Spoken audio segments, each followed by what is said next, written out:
This is a video update for the group behind Mixmaster C.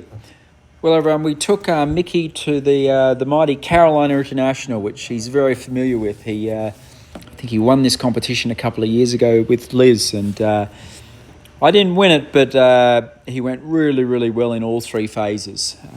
We had a dressage test. This was on Thursday afternoon.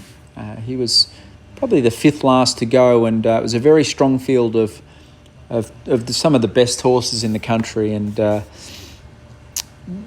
good news is I was sort of I was pretty happy with the dressage, but I kept on feeling all different sort of moments of the test where I knew I could improve him.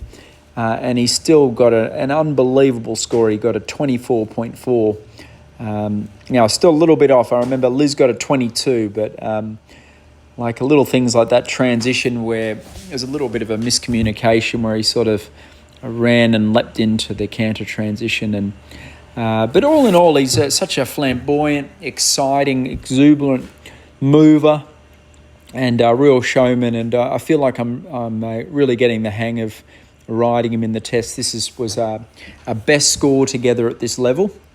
And I truly think that there's more marks to be gained. He's such a seasoned veteran, and I think by the time we get to our goal, which is hopefully Badminton, the work that we're going to be doing is going to be even better. So we've had Mickey up in Pennsylvania for the last couple of weeks. The good news with having him back here was the fitness work that we can put into them is phenomenal up here. We've got big, long grass gallops, and then there's a synthetic gallop that we're allowed to use that the racehorses use. And Mickey's done a couple of gallops back up here. And, Aiken was mostly spent with just a lot of endurance work, a lot of long, slow work. There was days where we're riding Mickey for hacking and on the trotting for a couple of hours a day, and then he's up to sort of slow cantering 4 miles twice every 10 days. So I feel like we got him very, very fit, and now it's time to start putting some of the starting to make his lungs work a little harder, and we're going to start doing a fair bit of speed work utilising the hills here. We want to make sure we've got Mickey as fit as he's ever been as we get ready for to take on the world in England. So this was sort of our first proper competition. I know we spun him around an easy peasy prelim a couple weeks ago, and then my goal is to do this 4-star short, and then in about 4 weeks' time, maybe it's 3 weeks' time, there's a 4-star short at Fair Hill. And the good thing with the Fair Hill 4-star short, it's not where the 3-day event is, it's where the old 3-day event used to be, and it's a long uphill. It's going to be a real great fitness test for Mickey, and I think I'll push him along just a little bit more there, and really make sure that we sort of push him along as a big fitness run. All in all, I'm very, very pleased with Mickey. Just looking at the dressage scores here, both the judges agreed that he was fantastic. We finished second overall in the dressage. Both judges had him above 75%. So everything you're seeing here is 7s, 7.5s, 8s, and then even some 9s. We got a 24.4. And we're only beaten by one horse by 0.1. So there was nothing in it. And like I said before, there's when I look at this test, I keep looking at his frame, and there's a little bit of a connection issue sometimes where he gets a tiny little bit unsteady in his mouth and a tiny bit curled up and whatnot. But he is seriously fancy horse on the flat. He's got so much just power, and when he gets a little excited, he just gets better and better. So we're very grateful that Peter Wild flew in. Peter came to our farm the week before and gave us a bit of training in the show jumping, and I think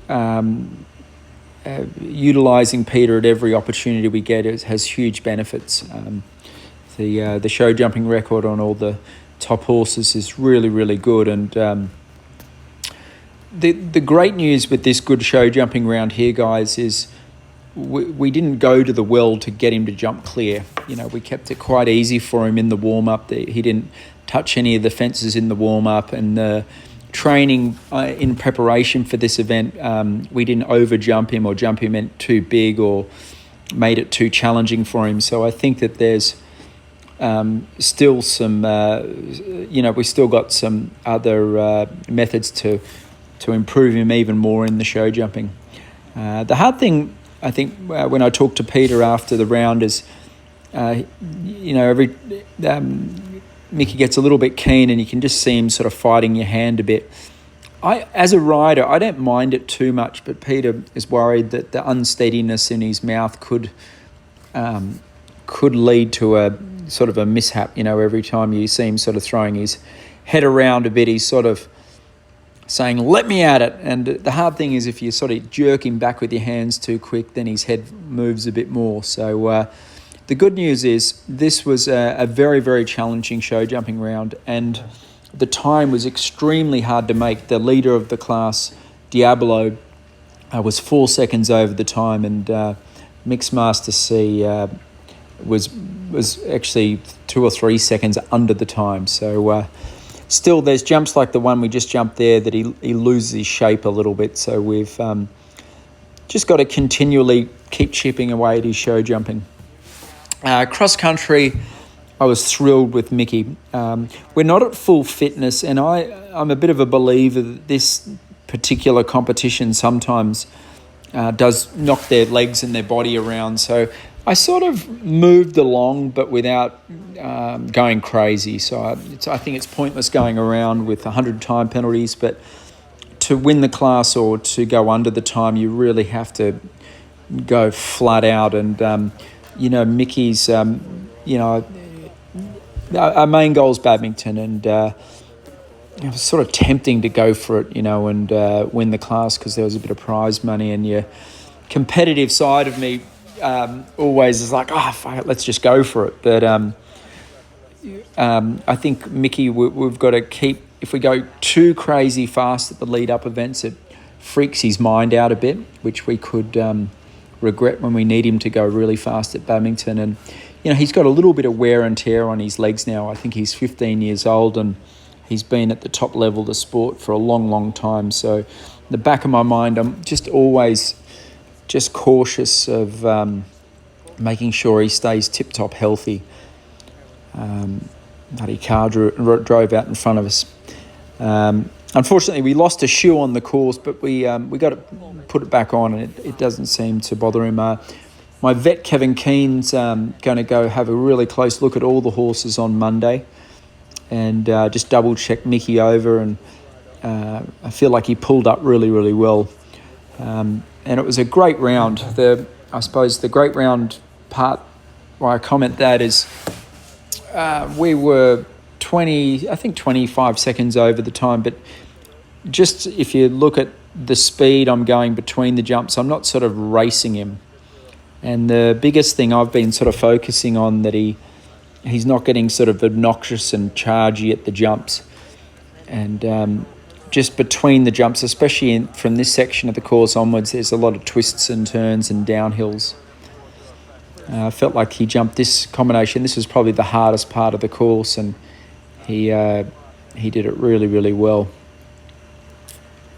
We were leading the class going into the cross country, and it was reverse order, so I felt like a bit of a loser, not going crazy fast. But I remember before this event, I wanted to stick to my plan, knowing that this is Mickey's first proper run of the year, and I think the risk and rewards a little bit too high, considering it's still March. His next event will be the Fairhill 4-Star in 3 weeks' time. And I think I'll open him up a little bit more there. I mean, he should win that pretty easily. And not that I'm worried too much about the winning and losing, but just practice going a little faster, but not to the point where he sort of gets frantic and throws his head around. So I'm very, very happy when I'm watching this video of like how smooth it is, because I think that's the name of the game with Mickey, of seeing how smooth and consistent we can have him. Anyway, guys, I feel like we're in good shape. He got back to Pennsylvania safe and sound. He'll have a pretty cruisy week, and then we'll keep pressing forward as we get ready for the big one in the beginning of May, which is coming up quick.